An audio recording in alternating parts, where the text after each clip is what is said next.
Hello everybody, my name's Jade and welcome to my channel. Today I'm going to be doing a spoiler-free review of The Hate U Give by Angie Thomas.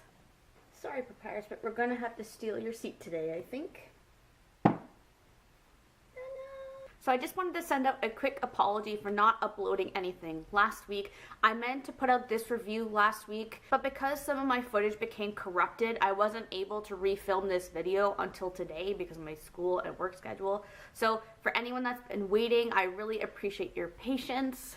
But man, is this book in particular getting a ton of talk on BookTube lately. This book has been getting so much hype in general. It's been one of the most anticipated releases of this year, as it was released at the end of February. It's already got a movie deal. The publicity for this book was huge, and just everyone's talking about it. It's kind of crazy how much talk this book is getting, but it is so well deserved, and I can't wait to talk to you guys about why that hype was so well deserved. So for the setup of this video, I'm just going to go into a brief synopsis of the book, talk about some pros and cons, some things I liked or had issues with, and then let you guys know whether I recommend it to you or not. So let's just get started. Okay, so The Hate U Give is a YA contemporary story that follows our main character Star, who at the beginning of the book is going home from a party with her old childhood friend Khalil, which, mind you, she hasn't seen in a very long time. On the way home from this party, they are pulled over by the police because of a broken taillight, and it ends up having Khalil shot and killed for no good reason. And the remainder of the story follows Star as she's not only dealing with her grief and deciding whether she wants to come out to the public about the fact that she was a witness to his murder, but it's also dealing with some aspects of her everyday life because she's trying to keep two parts of her life in particular separate from one another. So the first aspect of her life that we follow is her home life. And at her home, she lives in a poor black community where there is a lot of gang activity going on. And that activity is so prominent that they sometimes have to go within deeper parts of their home in certain situations because they're afraid that stray bullets are going to fly into their window and hit them by accident. So, saying that, the gang activity is very prominent and it's something that they're worried about. And then on the other side of her life, we follow her school life. And she goes to school in a privileged white community where she is one of the only persons of color at her school.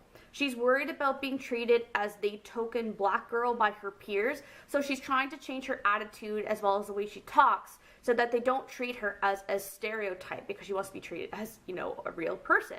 So it's a complicated relationship between these two aspects of her life. She tries to treat them as two separate parts of herself, so the school Star and the home Star, but they end up coming together at the end in such a beautiful way, and overall, it was a really fantastic take about some of the issues going on within the Black Lives Matter movement. So, what did I like about this book? The first thing that stood out to me is probably the most obvious, and that's going to be the writing style of the book.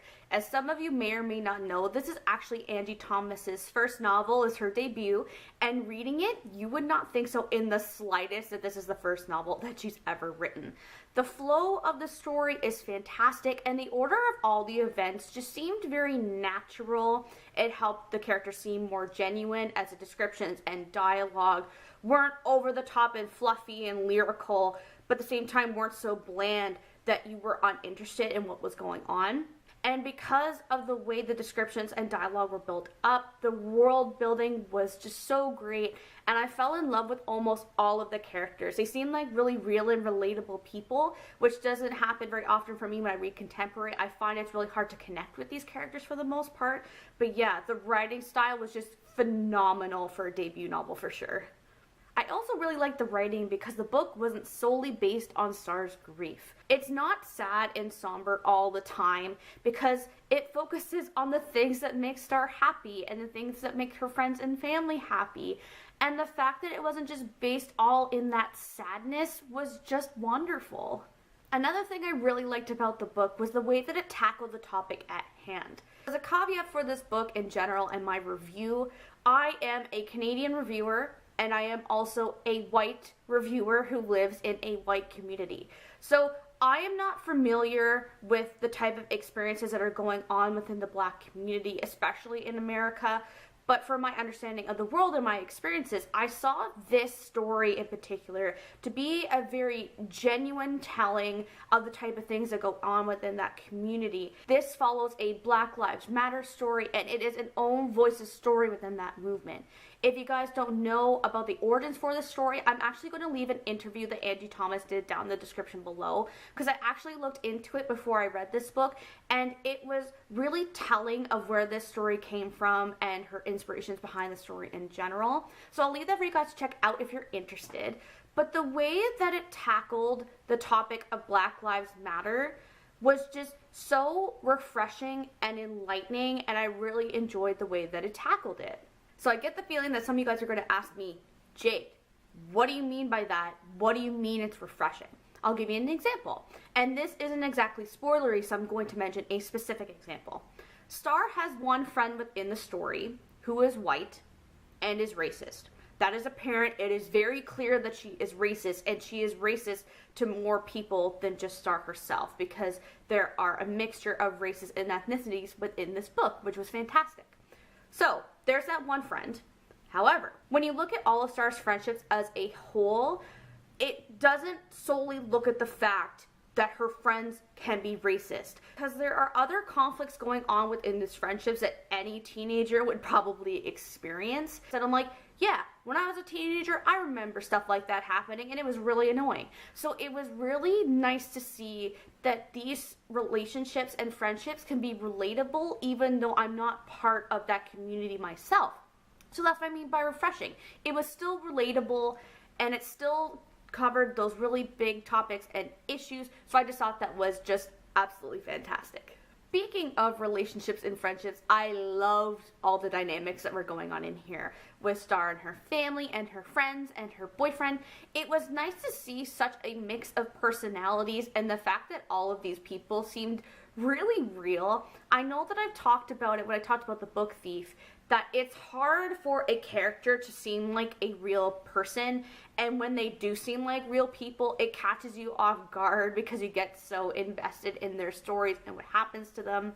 And I ended up getting so invested that there were some parts in the story where something bad's happening to the characters, and you get really scared for them. You come to know them, you come to love them, and you get really worried when bad things are about to happen to them or they are facing injustice. So it was just so lovely, and considering that the cast of characters in this book is pretty large, it's pretty amazing to consider the fact that I was really that anxious and worried about them, and the fact that I just wanted them to be happy and have good things happen to them was really incredible, because there were just so many people within this book. Another thing with the family dynamics that's really great is that the parents are present. You get to see the parents and start to interact with them, and they're talking to her about all these big problems and the little problems in her life, and it was really nice to see parents that were present for once, and they weren't just like one-dimensional robots. It was just so amazing. Honestly, I was really glad to see this within this book. Thankfully, when we move on to the things that I didn't like very much, they are very minimal, and they're more nitpicky things for the most part. So one thing that I didn't like is that we didn't get to learn very much about Khalil before he passed away. I know that it is realistic in situations like this that you don't know much about the person before they pass away in these situations, and we're going from Star's point of view, where she hadn't seen Khalil in a very long time, and she didn't really know him as a person anymore, even though they were childhood friends. So I understood that. I understood that that was the way that this character in general was tackled, and that we were going to learn more about them after he passed away than before. It adds on to the effect that the media and people around Star are saying certain negative things about Khalil that aren't necessarily true. So because we don't know that much about him, we're like, okay, where does he fall in this spectrum? Like, is this stuff true? Is it not true? Like, what's going on? So I understood why it was done. It's just, as a reader, I just wanted to feel connected to everyone, and I just didn't as much with Khalil, so I was kind of sad about that. Another big thing that I wasn't the biggest fan of was the relationship between Star and Chris, so her boyfriend. Like most contemporary stories, I was just bored. Sure, it's an interracial relationship, and they do talk about some of those aspects within the relationship, which was great, but otherwise, it was just like another contemporary romance to me. I'm like, I just don't really care that much, so I just wasn't a big fan of their relationship together. But overall, The Hate U Give was just a lovely story.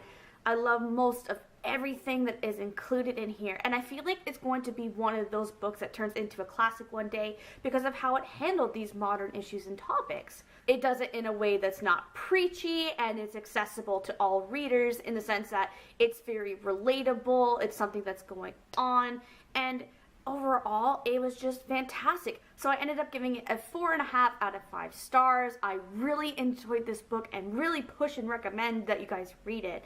And even though I'm one of the many people in this big pool of reviewers that's talking about this book right now, hopefully some of my thoughts and opinions will end up changing your mind in terms of picking up this book, considering that you might be afraid that the hype is just, you know, a facade like a lot of other YA books out there. But yeah, hopefully it ends up changing your mind.